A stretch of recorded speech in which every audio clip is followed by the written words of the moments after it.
स्तुति पाठ, मंत्र जप, साष्टांग प्रणाम तथा दामोदर मंत्र के जप का महात्म्य। श्री भगवान कहते हैं, तदंतर नैवेद्य का भोग लग जाने पर कर्पूरवासी जल से मुझे आचमन करावें, पान दें और हाथ धोने के लिए चंदन अर्पण करें। फिर पुष्पांजलि देकर भक्तिपूर्वक कपूर से आरती करें।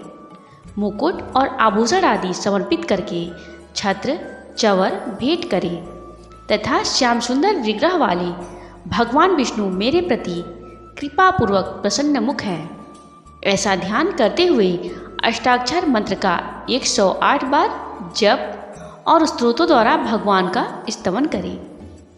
विद्वान पुरुष चलते हंसते और अगल बगल में देखते हुए तथा पैर से पैर को दबाकर हाथ को मस्तक पर रखकर खड़े होकर और व्यग्रचित होकर मेरे मंत्र का जप न करें।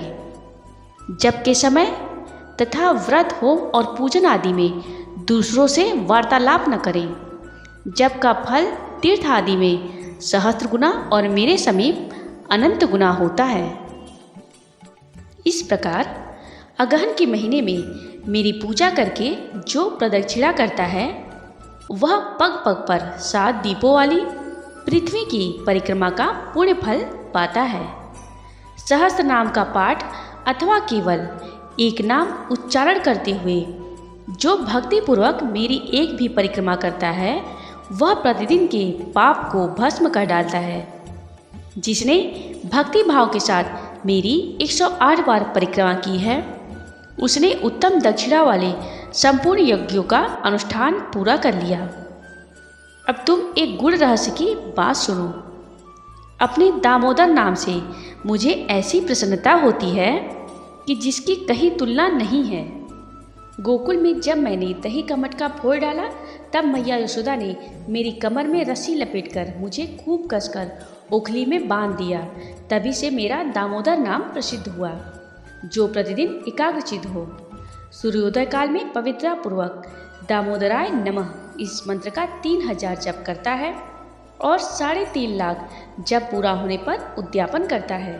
जप के दशांश का हवन, तर्पण और ब्राह्मण भोजन कराता है और इस प्रकार भक्तिपूर्वक इस अनुष्ठान को पूरा करता है, उसे मैं मनोवांछित वस्तुएं देता हूँ। दामोदराय नमः इस मंत्रराज का जप करते हुए प्रतिदिन मेरी प्रदक्षिणा और दंड की भांति पृथ्वी पर गिरकर सदैव मुझे साष्टांग प्रणाम करना चाहिए। दोनों हाथ, दोनों पैर, दोनों घुटने, छाती, मस्तक, मन, वाणी और दृष्टि से जो प्रणाम किया जाता है उसे साष्टांग प्रणाम कहते हैं। अपने मस्तक को मेरे चरणों पर रखकर दोनों भुजाओं को परस्पर मिला दें और प्रार्थना करें, हे परमेश्वर, मैं मृत्यु रूपी ग्रह से परिपूर्ण इस संसार समुद्र से भयभीत होकर आपकी शरण में आया हूँ। आप मेरी रक्षा करें।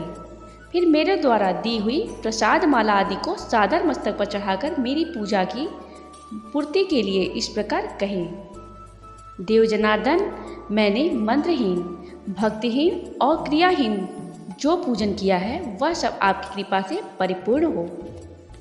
विष्णु सहस्त्र नाम, विष्णु स्तवराज, गजेंद्र मोक्ष, अनुस्मृति तथा गीता, ये 5 प्रकार के स्त्रोत मुझे अभीष्ट है। महाभाग इन्हें सुनकर मुझे बड़ी प्रसन्नता होती है। जो मनुष्य एक बूंद भी शालिग्राम शिला का जल पी लेता है वह मोक्ष का भागी होता है। जिनके मस्तक पर शालिग्राम शिला का चरणोदक है तथा जो उस चरणोदक को पीते हैं उन पर सूतक और मृतक का भी अशौच लागू नहीं होता। मृत्यु काल में जिसको वह चरणामृत दिया जाता है वह भी उत्तम गति को प्राप्त होता है। जय श्री कृष्ण। दामोदराय नमः।